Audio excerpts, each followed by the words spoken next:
is up, everybody? It's JT Sports Match, you guys, with another video. This video, I'm here with my Baltimore Ravens over or under 2020 NFL record prediction. Going to be giving my prediction on the Baltimore Ravens record this upcoming NFL season.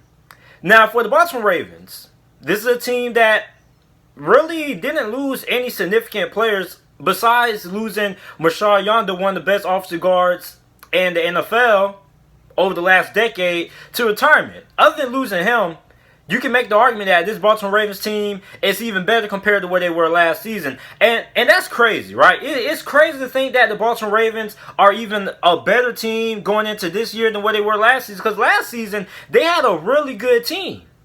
So the fact that they were able to get better is really scary. And also, there's a rumor going around that they are in the Jadeveon Clowney sweepstakes, which even terrifies me a lot more, right?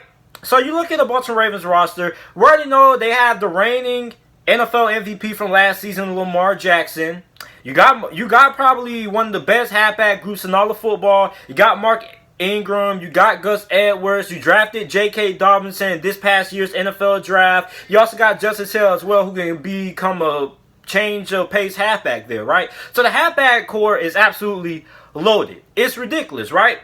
Then we look at the receiving core. You got Marquise Hollywood Brown coming off of a solid rookie year. You got Willie Snead, who in my opinion was the best wide receiver that the Ravens had last year. You also got Miles Boykin, Devin Duvernay, the rookie out of Texas. So, I mean, the tight end group, which had a lot of production last year for the Baltimore Ravens, okay, you get rid of Hayden Hurst, you traded him to the Atlanta Falcons, but you still got Mark Andrews, you still got Nick Boyle. Now, the offensive line is still solid. One of my two favorite players on the offensive line that the Ravens have this year is left tackle Ronnie Stanley and right tackle Orlando Brown, which Orlando Brown is one of my favorite offensive linemen in the NFL right now, right? But it's not just the offense that has me excited and pumped up for the Ravens this upcoming season. It is the defense. The defensive line, okay? You got Derek Wolfe, who is a little bit up there in age, but maybe the Baltimore Ravens can squeeze a little bit of juice left out of his career.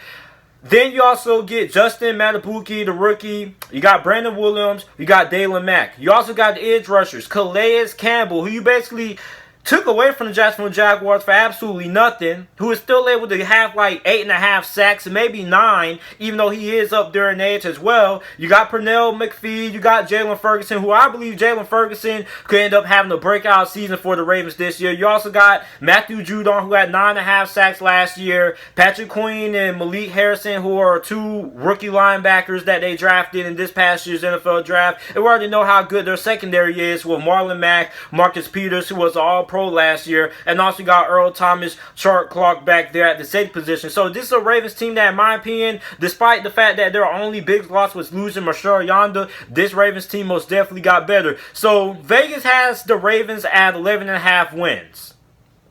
Over or under, I think the Ravens go over that. I think they win more than 11 games. I think that they go 14-2 because I actually did the game-by-game thing. I'm not going to show that because too many people, when it comes to these record predictions, in my opinion, they focus too much on the individual games instead of focusing on the record, right? So I went game-by-game, and I had the Ravens going 14-2. And I strongly believe that the Ravens are the favorite to make it out of the AFC and represent the AFC conference and this upcoming year's Super Bowl, right? Now, I'm not giving no way too early Super Bowl prediction, anything like that, but as it looks like right now, it looks like the Ravens are going to be the favorite to make it out of the AFC. I mean, they're really complete. You got basically the same exact coaching staff. Like, it was a lot of rumors about Greg Roman, how he could end up becoming head coach, and they ended up bringing him back. He had a little bit of talk, a little bit of interest, but nothing really fell through or anything like that. So he's going to be back once again with his Baltimore Ravens team, which I think is really important because one thing, when you look at young quarterbacks, right, stability on the coaching staff is really important to a young quarterback's development, right?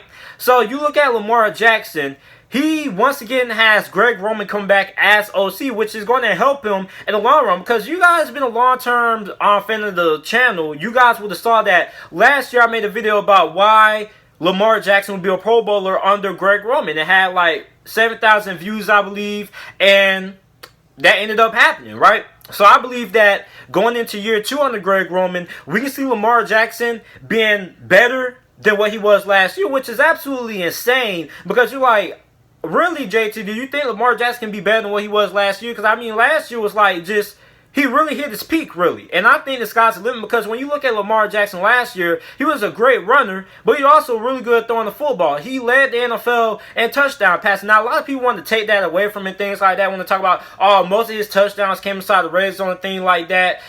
And I mean, like, it makes no sense why people want to use that against them, because it's really hard to throw the ball inside the red zone because everything is condensed. Your play calling gets condensed when it comes to the amount of plays you can call and things like that when it comes to passing the football inside the red zone. So Lamar Jackson is most definitely going to be better than what he was last year, and that's crazy because the dude won MVP, so you don't think the dude could get any more better than what he was last year. But I mean, when it comes to throwing the football, he still has room to improve, and I think under Greg Roman going into year 2, we're going to see Lamar Jackson. If you thought this dude was hard to stop last year, he's going to be hard to stop this season. So then you also got to look at the overall team. I mean, the defense is something I'm really excited about. So last year, the secondary was really, in my opinion, the core and the strength of the Baltimore Ravens last year when it came to their defense. I mean, and it's crazy because Tony Jefferson went down for injury, but they were still able to get some production out of that safety position. I mean, you lost Tony Jefferson. You also lost Deshaun Elliott as well, which I know I'm jumping. I know I'm all over the place, but I'm really high on Deshaun Elliott. I believe if Deshaun Elliott ends up becoming one of the starting safeties for the Baltimore Ravens this year, this dude can make the Pro Bowl. If he stays healthy, I think Deshaun Elliott is a Pro Bowl. And I got nothing against Chuck Clark. I just personally think that Deshaun Elliott is better than Chuck Clark, just in my opinion, okay? Like, I really love Deshaun Elliott. He's one of my favorite players in the NFL, right? So, overall, you got probably the best cornerback tandem in the NFL. You got Marlon Humphrey, you got Marcus Peters, you got Tavon Young at that slot cornerback position, and you also got Jimmy Smith. Now, you may say Jimmy Smith is a little bit old, but I mean, Jimmy Smith is still able to have a little bit of production, despite his old age. So, I mean, overall, this is a Baltimore Ravens team that his schedule looks pretty favorable. When I went game by game, it wasn't really a lot of tough teams that they really had to play. And I'm not judging their schedule based on the strength of schedule or the wins and losses and how many teams they faced from last year that made the playoffs and how many playoff teams they faced this year. I really think that you can't really judge a schedule based on how good teams were last year and how bad teams were last year, because teams are always getting better and things like that. Some teams are getting worse. But overall, looking at the schedule and the teams that the Ravens face, in my opinion, I don't think the Ravens face a lot of playoff teams this upcoming season. In my opinion, this isn't based on last season. This is just based on my assessment of the teams going into this offseason or this season.